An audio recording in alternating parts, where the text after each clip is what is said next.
entirely true, and I never realized it because I've been a brunette my entire life, and I bleached my hair blonde a week ago. I've never gotten as much attention as I've gotten right now. And now that I'm a blonde, they're like, oh, you're definitely white, so you're a safe space for my racism. 100%. Almost every single Uber driver that I've had has said something about either Indians, Filipinos, Black people. No matter what, people just feel the need to tell you all of their internal racist thoughts now that they know that you're one of them.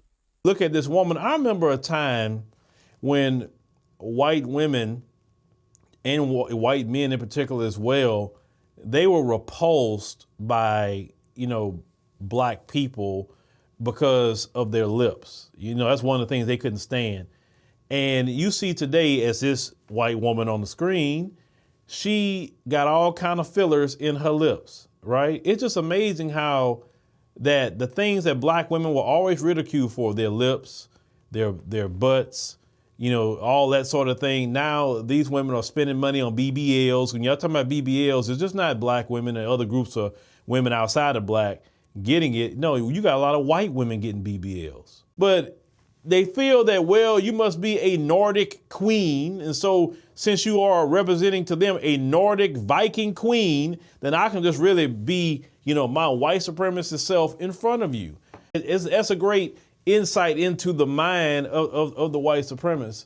But yeah, this woman saying that they are, just expressing themselves. And, the Dave Chappelle skit with Clayton Bigsby, let that hate out. That's exactly what they're doing, with this woman. But shout out to her. Shout out to her for letting the world know how her community thinks. That's why I tell Black folk is that you suspect, they that way until they prove otherwise. And that's just a protection mechanism for us because we have too much of a documented history to, assume otherwise. It's like this. I'm not saying that you are, but due to the culture you're raised upon, and many of them admitted, and they admitted to me, to my face, that they were raised to be that way and they had to unlearn their culture later in life. I've been told this several times to my face from their particular community. So when you hear me say certain things, it's because I have lived experiences. I've had people tell me to my face, and I always appreciate any, white person that can admit that. I think it's honorable you admitting that.